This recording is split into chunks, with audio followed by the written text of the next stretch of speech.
Sejam bem-vindos a mais uma conversa aqui no nosso espaço de análise. Hoje a gente vai mergulhar fundo nos aspectos econômicos e financeiros de um tema bem atual: a ligação entre a saúde democrática de um país e a sua economia. Especificamente, o risco de sanções.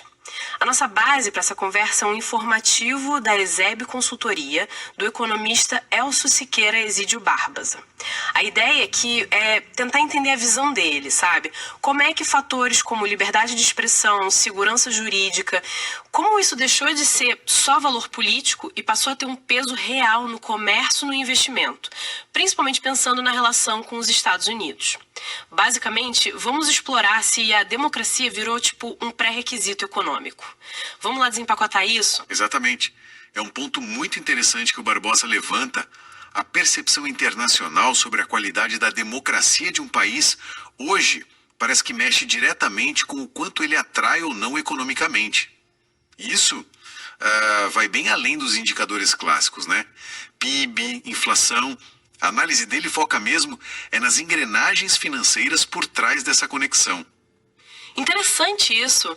Ele argumenta então que a soberania econômica hoje não é só controlar imposto ou moeda? Isso. Liberdade de expressão, respeito a direitos humanos, um judiciário confiável, tudo isso entra na conta como fator econômico, segundo ele. Mas como isso funciona na prática? Como é que essa análise vê isso se materializar? Bom, o fascinante é como ele descreve que países como EU, Canadá e os da União Europeia, eles já meio que embutiram critérios democráticos nas suas políticas externas, especialmente nas comerciais e financeiras, né? Não é que eles aplicam tarifas logo de cara necessariamente, mas são, assim, avaliações diplomáticas, geopolíticas que pesam na hora de fechar um acordo, liberar um financiamento ou decidir sobre investimento estrangeiro direto, o tal do IED. A análise do Barbosa sugere que ter essas credenciais democráticas virou uma espécie de moeda de confiança internacional. E ele fala especificamente de liberdade de expressão e imprensa. Quer dizer, o jeito como um país trata jornalista ou permite debate, isso pode ter um custo econômico. Precisamente. O informativo da ESEB aponta isso. Países onde se percebe censura ou perseguição a jornalistas, eles acendem um sinal amarelo, sabe? Para investidores, para parceiros comerciais. Ele até cita que relatórios de direitos humanos, tipos do Departamento de Estado americano, podem acabar servindo de base para decisões. Decisões sobre aplicar sanções ou mesmo fechar acordos. Se a gente junta as peças, a estabilidade democrática vira quase um item técnico no cálculo do risco país. O risco país, que é basicamente a nota que o mercado dá para a segurança de investir ou emprestar dinheiro para o Brasil, certo? Exato. E esse risco país, segundo essa análise, mexe com tudo. Taxa de juro que o governo e as empresas pagam lá fora, custo para emitir título da dívida. E claro, influencia demais se as multinacionais vêm para cá, se o IED entra e fica. O Barbosa aponta uma tendência que ele viu em outros lugares: Venezuela, Nicarágua, Mianmar. Quando a percepção externa é de repressão, de instabilidade nas instituições, o que costuma acontecer é fuga de capital, moeda desvaloriza e inflação pressiona. Ele argumenta que esses países se isolaram não só politicamente, mas o potencial econômico deles foi minado. E aí entra uma ferramenta que o informativo destaca bastante: a Lei Magnitsky. Parece que aqui a coisa fica mais concreta, né? O que essa lei tem de especial, segundo a análise? A Lei Magnitsky é um ponto-chave. Ela surgiu nos Estados Unidos, mas depois foi replicada no Reino Unido, Canadá, UE. O interessante dela é que permite sancionar diretamente pessoas e empresas. Pessoas e empresas acusadas de violações graves de direitos humanos ou de corrupção sistêmica, né? As sanções vão desde congelar bens, proibir visto de entrada, até impedir transações financeiras com essas pessoas ou entidades. Mas peraí, se a lei mira indivíduos, como que isso afeta o país todo, na visão do Barbosa? Essa é a sacada que ele explora. Mesmo sendo direcionada a alvos específicos, a aplicação dessa lei, argumenta o Barbosa, acaba manchando a imagem internacional do país de onde vêm essas pessoas. Isso pode dificultar o acesso do país a mercado financeiro, a empréstimo de banco multilateral, pode travar negociação comercial importante. Entendi. E é nesse contexto que o material da ESEB Consultoria faz um exercício, um cenário hipotético, só para analisar as consequências econômicas. E se o Brasil, por algum motivo, enfrentasse sanções diretas dos Estados Unidos? incluindo tarifas bem pesadas, tipo 50% sobre os produtos brasileiros. Uau, 50% de tarifa, isso é um impacto gigantesco. Nesse cenário hipotético, qual seria a primeira peça do dominó a cair na economia, segundo essa análise econômica e financeira? Imagino que a empresa estrangeira ia pensar 2 vezes antes de ficar. Exatamente esse é o primeiro ponto, a potencial fuga de empresas e investimentos. O multinacional poderia reavaliar se vale a pena continuar aqui, não só pela instabilidade em si, mas pelo risco das tais sanções secundárias. Sanções secundárias. O risco delas mesmas serem penalizadas por fazer negócio com um país sancionado. E, claro, investidor internacional ia procurar mercado mais seguro, né? Geopoliticamente mais estável. O resultado seria provavelmente uma queda forte no investimento estrangeiro direto, o IED, aquele dinheiro que vem de fora para investir aqui, vital para setores como energia, tecnologia, mineração. Faz sentido. E as nossas exportações? Os Estados Unidos são um cliente enorme. Seria um golpe direto, muito severo. A análise lista produtos nossos que ficariam muito vulneráveis com tarifas americanas: aço, carne bovina, frango, soja, minério de ferro, vários outros. O informativo do Barbosa chega a incluir um gráfico que estima perdas bem significativas já no segundo semestre de 2025. Afetaria principalmente o agro, mineração, siderurgia e indústria de transformação. Seria vender bem menos para um dos nossos maiores compradores. Ok. Exportação cai, investimento estrangeiro some e o efeito cascata disso na vida das pessoas. Emprego, crescimento, o que a análise prevê? As consequências viriam em cadeia, sim.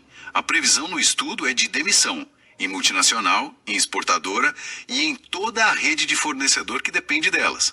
Pensa na indústria de carro, têxtil, aço. A projeção que ele menciona é de um salto bem preocupante no desemprego, de uns 7% para talvez 12% em coisa de 6 meses. Nossa! E o impacto no PIB, na riqueza total do país, poderia ser uma queda ali entre 3% e 5% num único ano. É bastante coisa. Pesado. E o nosso dinheiro, o real? Com menos dólar entrando de exportação, a cotação deve disparar, né? É outra consequência direta que ele aponta. Menos dólar entrando, fica difícil controlar o câmbio. O informativo chega a projetar um cenário com dólar entre 7 e 9 reais. 7 a 9 reais. É uma projeção de cenário extremo, claro, mas isso gera inflação aqui dentro. Porque muito produto e insumo é cotado em dólar. E encarece tudo que a gente importa e precisa, né? Remédio eletrônico. Então a inflação seria uma consequência quase inevitável? Isso obrigaria o Banco Central a agir, talvez subindo a Selic? Muito provavelmente. Com o dólar pressionando o preço de tudo, o Banco Central poderia ter que subir a Selic, nossa taxa básica de juros, para tentar segurar a inflação. Só que aí tem um efeito colateral, né? Juro mais alto desanima consumo, desanima investimento, freia ainda mais a economia. É um dilema bem complicado. E mesmo as commodities que o Brasil exporta, se forem alvo direto de barreira, o preço internacional para nós seria afetado também. E setores mais estratégicos? Tecnologia, energia, também poderiam ser atingidos de forma específica. Sim, a análise do Barbosa menciona isso. Sanção pode incluir restrição tecnológica, acesso a chip avançado, a software específico. Isso prejudica a defesa, a agricultura de precisão, indústria 4.0. Poderia ter limite para comprar insumo essencial, tipo fertilizante, máquina agrícola.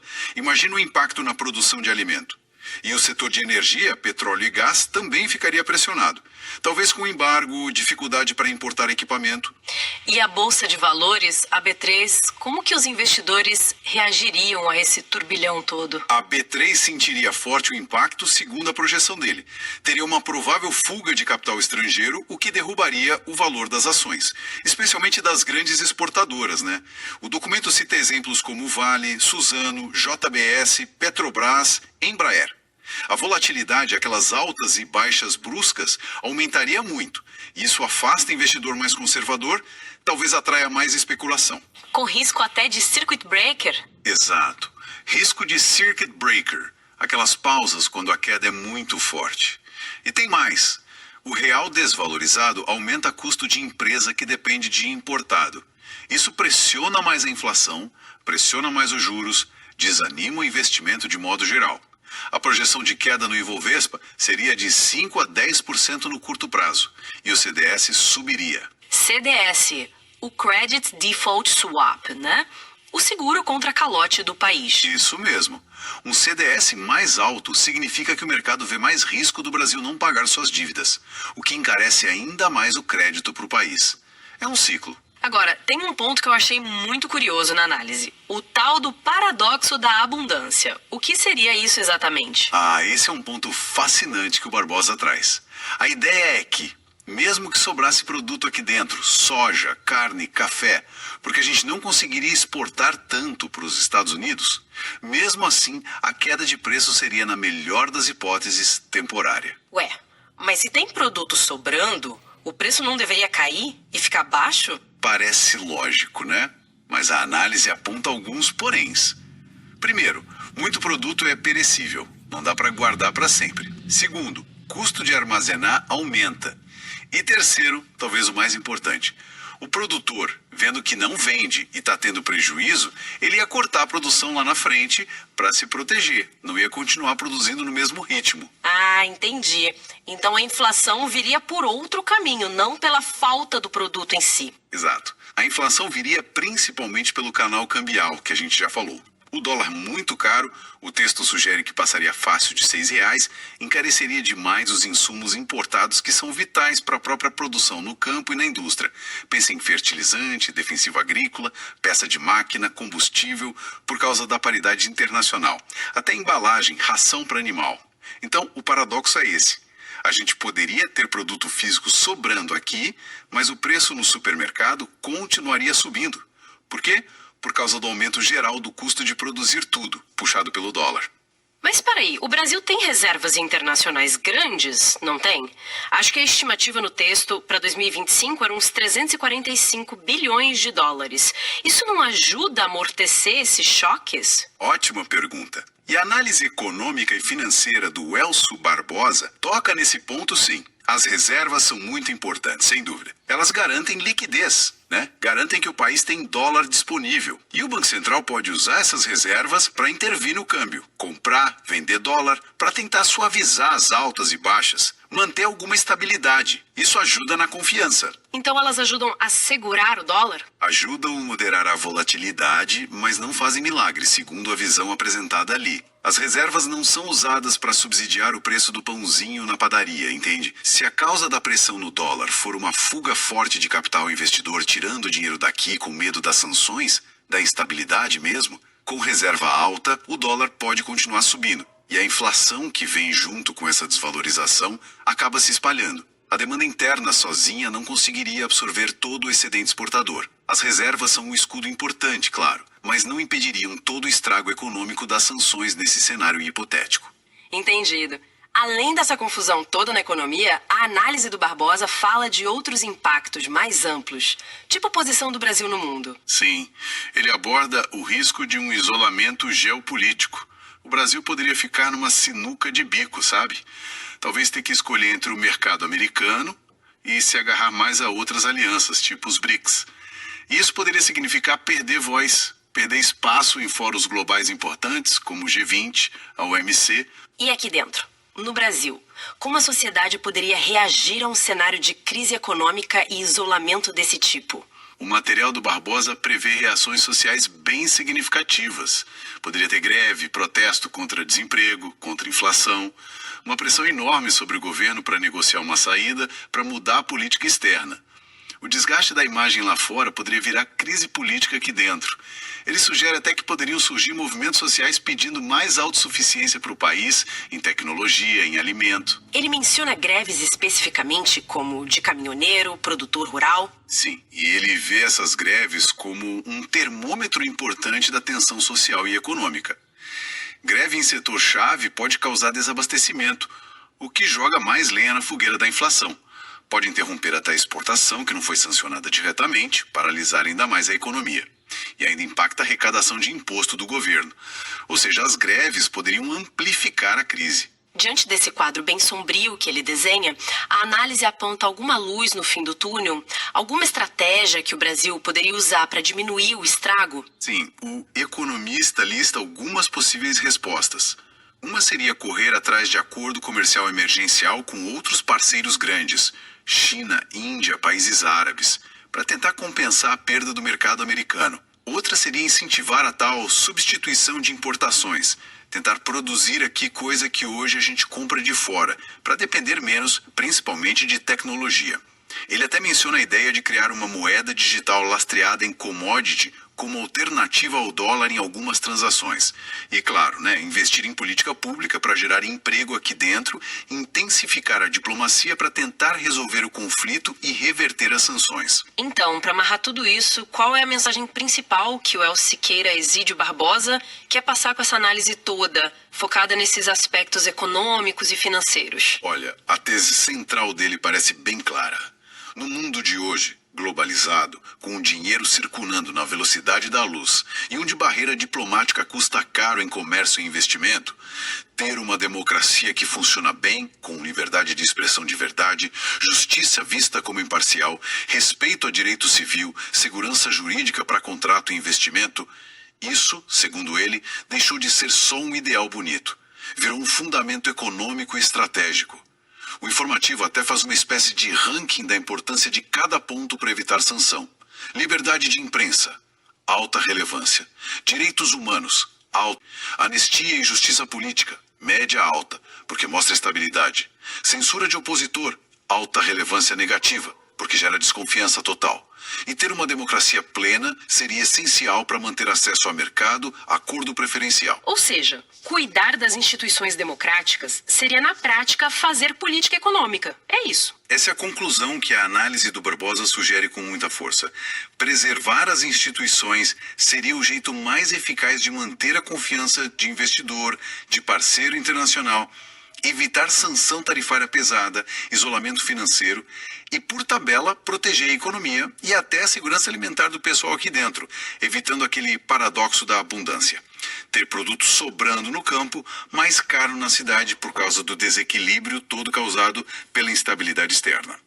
A análise termina com um alerta bem sério mesmo às autoridades sobre esses riscos econômicos e financeiros e sobre a importância de buscar entendimento para garantir estabilidade. Ele usa palavras fortes, alertando para um cenário extremo de crise social profunda se as coisas saíssem muito do controle. Uma análise realmente densa, essa do Elcio Siqueira Egídio Barbosa, baseada no informativo da ESAB Consultoria. Fica muito claro como ele vê essa teia complexa, ligando a saúde da democracia de um país com a sua força econômica e o seu lugar no mundo. A mensagem principal é que esses valores institucionais são cada vez mais fatores econômicos cruciais. E partindo de tudo isso que a gente conversou, fica uma reflexão final, baseado no material. Se esse paradoxo da abundância e a inflação via dólar são riscos tão reais, mesmo quando o país produz muito aqui dentro, como o Barbosa descreve, que outras defesas ou estratégias internas, além da diplomacia e de cuidar do Estado de Direito, a gente poderia pensar para tornar a economia brasileira mais resiliente? Como fortalecer nossa capacidade de absorver esses choques externos e diminuir o impacto na vida das pessoas caso um cenário muito ruim como o das sanções acontecesse? É uma questão sobre a nossa própria capacidade de adaptação econômica interna, Uma pergunta fundamental para a gente continuar pensando. Agradecemos a companhia nesta análise detalhada dos aspectos econômicos e financeiros levantados por Elcio Siqueira Egídio Barbosa. Até a próxima.